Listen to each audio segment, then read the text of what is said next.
Here in Saskatoon, Saskatchewan, Canada, where I live, there is a conversation going on now at the request of our municipal government, the city of Saskatoon. They're asking us to reflect, consider, and do our best to eradicate racism in our world. Eradicating racism, there's an interesting concept. I don't know how you eradicate anything in the human condition without healing first.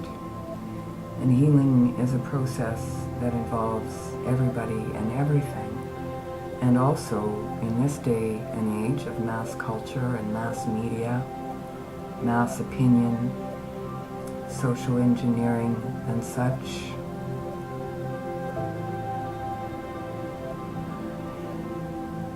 healing can only happen by changing the conversation, by getting deeper into the issues, by coming out of social mediums and Facebook posts and Instagrams and tweets and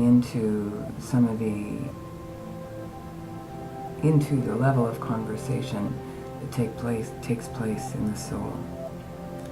So today I'd like to respond to this request in my own way, and I'd like to read something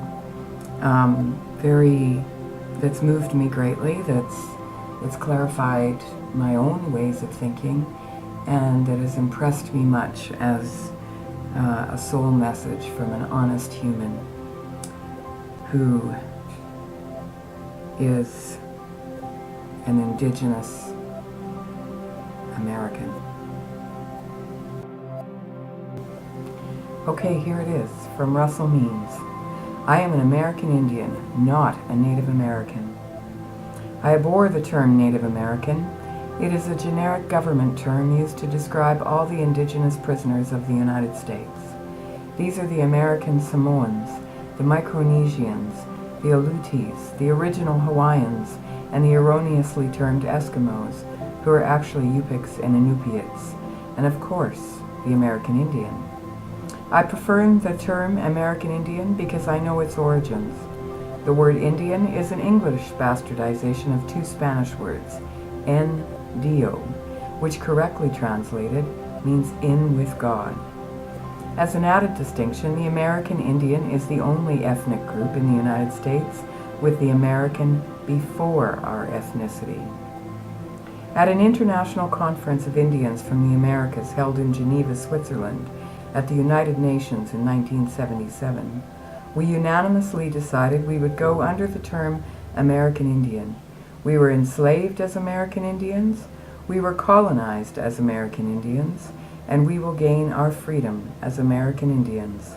And then we will call ourselves any damn thing we choose. Finally, I will not allow a government, any government, to define who I am. Besides, anyone born in the Western Hemisphere is a Native American.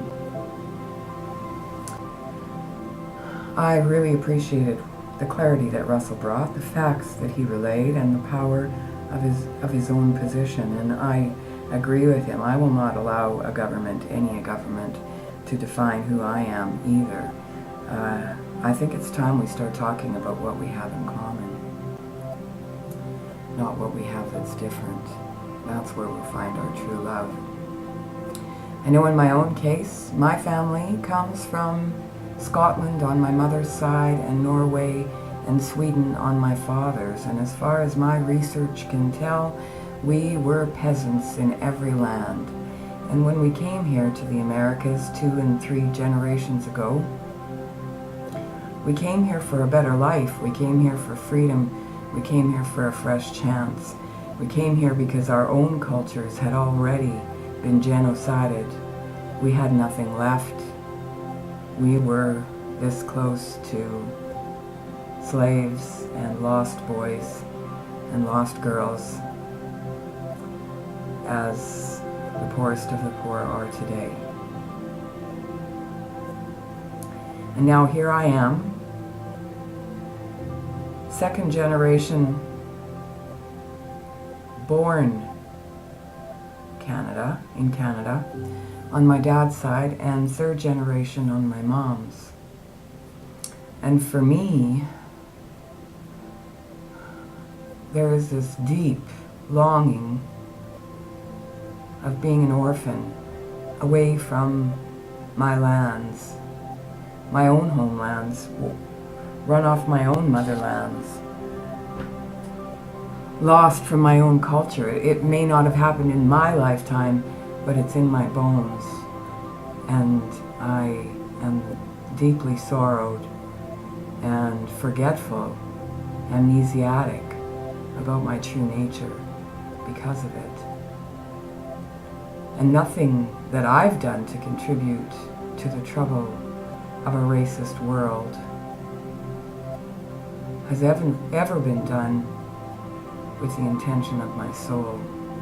It's always come from being colonized myself and my ancestors having been colonized, and from, that mental illness which has been downloaded in us, all of us, through the systems of the colonizers. So that's my part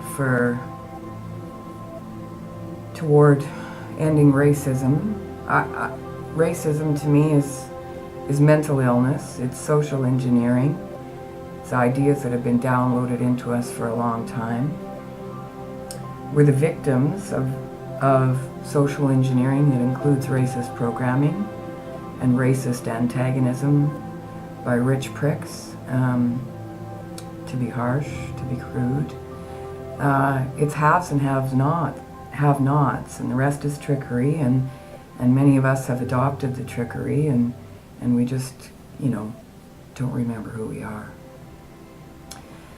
So, whoever you are in Canada, whether you're one of our original peoples, I love you. The descendant of settlers, I love you. Recent immigrants, I love you. Our world is a mess.